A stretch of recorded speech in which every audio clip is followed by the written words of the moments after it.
بسم اللہ الرحمن الرحیم۔ مسلمانوں کے دوسرے خلیفہ حضرت عمر فاروق رضی اللہ تعالی عنہ کو اسلام کی تاریخ میں بہت بلند مقام اور مرتبہ حاصل ہے۔ اسلام قبول کرنے سے پہلے وہ قبیلہ قریش کے معزز اور بہادر نوجوانوں میں شمار کیے جاتے تھے۔ اسلام قبول کرنے کے بعد انہوں نے اسے چھپایا نہیں بلکہ کھلے بندوں میں اپنے اسلام کا اعلان کیا اور سب مسلمانوں کو ساتھ لے کر حرم شریف میں جا کر نماز پڑھی۔ ان کی جرأت اور بے خوفی ہی تھی کہ رسول پاک صلی اللہ علیہ وآلہ وسلم نے ان کو فاروق کا لقب عطا فرمایا۔ فاروق کا مطلب ہوتا ہے حق اور باطل یا سچ اور جھوٹ میں فرق کرنے والا۔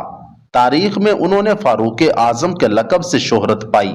یہ لقب ملنے سے پہلے انہیں عمر بن خطاب ہی کہا جاتا تھا اور قریش کے دوسرے لوگوں کی طرح ان کا پیشہ بھی تجارت تھا اور وہ کبھی کبھی اس سلسلے میں دوسرے ملکوں کے سفر کرتے رہتے تھے۔ اسلام قبول کرنے سے کئی سال پہلے حضرت عمر بن خطاب رضی اللہ تعالیٰ عنہ ایک دفعہ ایک تجارتی قافلے کے ساتھ مال لے کر مکہ سے شام گئے۔ قافلے میں قریش کے کئی اور بڑے سردار بھی شامل تھے۔ یہ قافلہ شام کے سب سے بڑے شہر دمشق گیا اور وہاں اپنا مال بیچ کر واپس مکہ کی طرف روانہ ہوا۔ تھوڑا سا فاصلہ طے کرنے کے بعد حضرت عمر فاروق رضی اللہ تعالیٰ عنہ کو یاد آیا کہ ان کی ایک رشتہ دار خاتون نے انہیں کچھ سونا دیا تھا کہ اسے بیچ کر اس کے لیے کچھ کپڑے وغیرہ لیتے آئیں۔ انہوں نے اپنے قافلے کے ساتھیوں سے کہا کہ میں فلاں عورت کا کام کرنے واپس دمشق جا رہا ہوں، کوشش کروں گا کہ یہ کام کر کے جلد واپس آ جاؤں۔ حضرت عمر فاروق رضی اللہ تعالیٰ عنہ دمشق واپس گئے تو بازار بند ہو چکے تھے۔ مجبوراً وہ ایک سرائے میں ٹھہر گئے اور سو گئے۔ تھوڑی ہی دیر کے بعد اللہ کا ایک بندہ سرائے میں آیا۔ اس نے حضرت عمر فاروق رضی اللہ تعالیٰ عنہ کو جگایا اور اپنے ساتھ گھر لے گیا۔ معلوم نہیں یہ نیک آدمی حضرت عمر فاروق رضی اللہ تعالیٰ عنہ کو پہلے سے جانتا تھا۔ حضرت عمر پہلے بھی کئی بار دمشق آ چکے تھے یا ان کے والد خطاب سے اس کی کوئی واقفیت تھی۔ اس نے حضرت عمر فاروق رضی اللہ تعالیٰ عنہ کی بڑی خاطر مدارت کی۔ کھانا کھا کر وہ تو سو گئے اور ان کا میزبان رات بھر عبادت کرتا رہا۔ صبح کو حضرت عمر فاروق رضی اللہ تعالیٰ عنہ بیدار ہوئے تو ان کے میزبان نے کہا کہ اکیلے بازار نہ جانا، بازار میں لٹیرے اکثر مسافروں کو لوٹ لیتے ہیں، میرے ساتھ چلنا۔ یہ کہہ کر وہ سو گیا کیونکہ رات بھر وہ جاگتا رہا تھا۔ حضرت عمر فاروق رضی اللہ تعالیٰ عنہ نے اسے جگانا مناسب نہ سمجھا اور اکیلے بازار چلے گئے۔ ابھی بازار کھلا نہ تھا، وہ بازار کھلنے کا انتظار کرنے لگے۔ کچھ دیر بعد ایک عیسائی پادری اپنے نوکروں کے ساتھ آیا اور حضرت عمر فاروق رضی اللہ تعالیٰ عنہ کی طرف اشارہ کر کے اپنے نوکروں کو حکم دیا، اس شخص کو پکڑ لو، یہ گرجے کا کام بہت اچھی طرح کر لے گا۔ اس زمانے میں حضرت عمر فاروق رضی اللہ تعالیٰ عنہ بڑے تنو مند پہلوان تھے۔ پادری کے نوکروں نے ان کو پکڑ لیا اور ایک پرانے گرجے میں لے گئے۔ پادری نے ان کو ایک ہتھوڑا دیا اور ان کو گرجے کی دیوار توڑنے پر لگا دیا۔ ایسا معلوم ہوتا تھا کہ وہ اس کی جگہ نیا گرجا بنوانا چاہتا ہے۔ حضرت عمر فاروق رضی اللہ تعالیٰ عنہ دن بھر کام کرتے رہے۔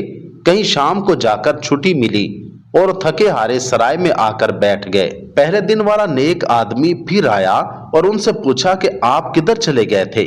حضرت عمر فاروق رضی اللہ تعالیٰ عنہ نے اسے سارا قصہ سنایا تو وہ انہیں پھر اپنے گھر لے گیا اور ان کی بڑی خاطر مدارت کی اور انہیں تاکید کی کہ کل بازار جاتے وقت مجھے ساتھ لے جانا۔ اس کے بعد وہ عبادت میں مشغول ہو گیا اور حضرت عمر رضی اللہ تعالیٰ عنہ سو گئے۔ دوسرے دن آپ رضی اللہ تعالیٰ عنہ بیدار ہوئے تو اپنے نیک میزبان کو سوتے پایا۔ انہوں نے اب کی بار بھی اس کو جگانا مناسب نہ سمجھا اور اکیلے بازار چلے گئے۔ اتفاق سے پھر وہی پادری اپنے نوکروں کے ساتھ آیا اور حضرت عمر فاروق رضی اللہ تعالیٰ عنہ کو پکڑ کر اپنے ساتھ لے گیا۔ ان کو غصہ تو بہت آیا لیکن کیا کرتے، غیر ملک میں وہ اکیلے تھے اور کوئی ہتھیار بھی پاس نہیں تھا۔ دوسری طرف پادری کے ساتھ 7-8 نوکر بھی تھے اور سب ہتھیار بند تھے۔ پہلے دن کی طرح حضرت عمر فاروق رضی اللہ تعالیٰ عنہ ہتھوڑے کے ساتھ گرجے کی دیوار توڑتے رہے۔ جب دھوپ تیز ہوئی تو پادری اور اس کے نوکروں نے کام میں مشغول دیکھا تو چلے گئے۔